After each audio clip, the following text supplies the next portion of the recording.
So I thought this week I would show you how to do reflections in water. I'm just going to paint a very simple painting, and I've already put in a very light wash of raw sienna for the background to save time. And I'm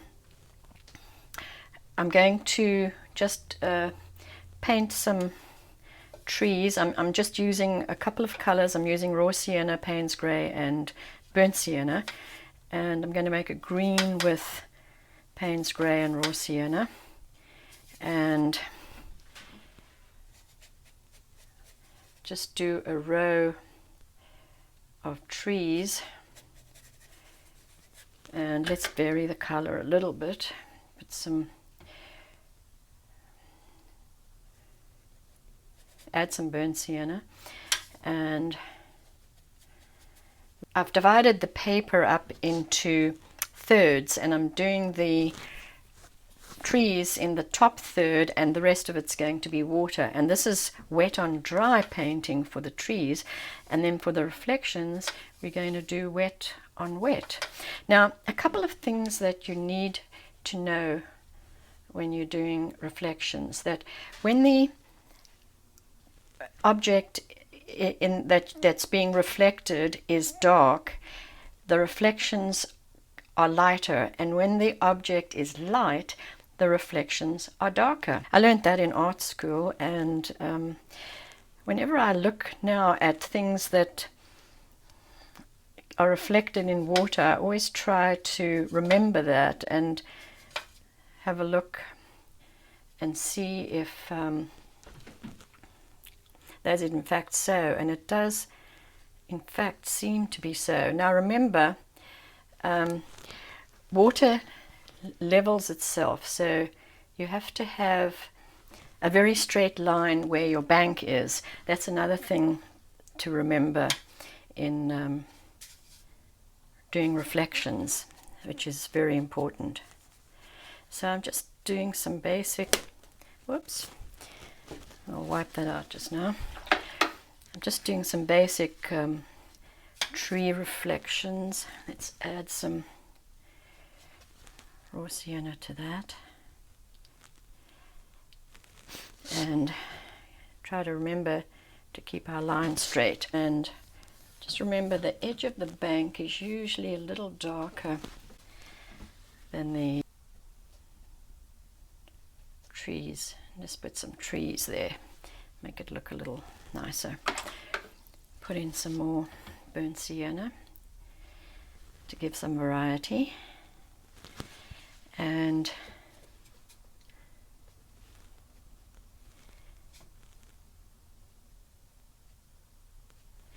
there we are. I'm going to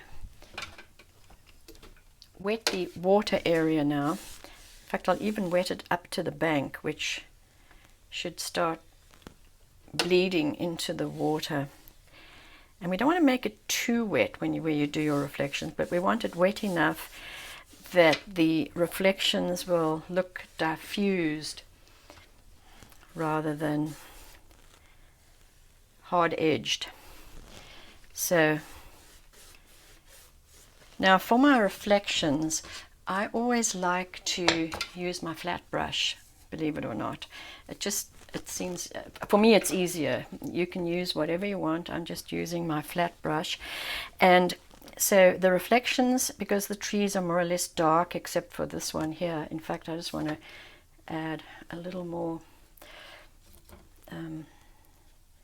dark areas to this. There we are. Okay, now we've got sort of a bank of dark trees, and so the reflections are going to be lighter. But because I've wet the water, I'm going to use the same value that I used for the trees. Because the water's wet, it's going to dry lighter than the trees. So basically, I want to take your brush and do just, you don't have to try and get exact reflections like mirror images. You just want something loose that's going to look like the reflections that you're seeing on the bank. And notice that I'm leaving a little bit of white, which creates a nice, and gives it another sort of dimension. And if I hadn't done that, I would have to create it in the end anyway. And I went a little crooked here, but we can fix that later on. Just want to see if I can fix it now, actually.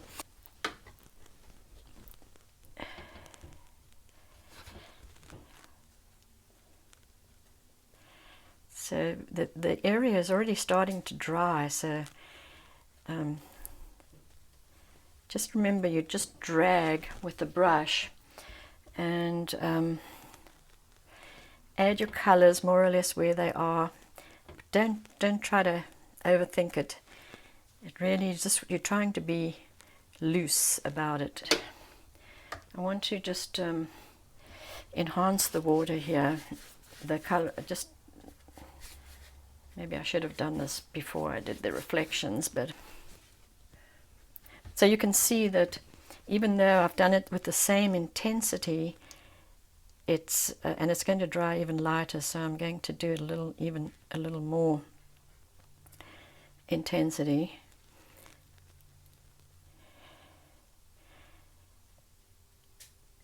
And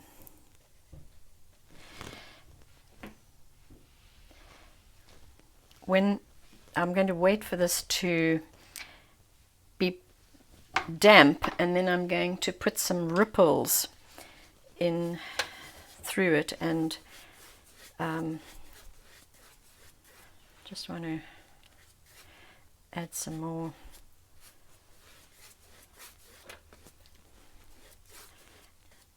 water down the bottom here where it's closer to us. And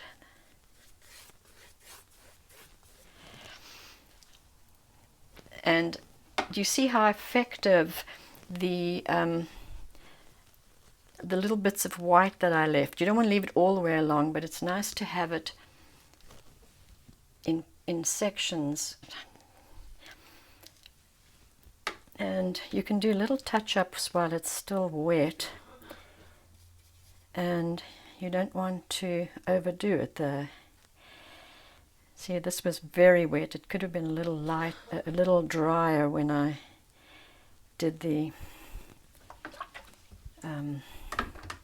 reflection. Maybe I wet the water a little too much.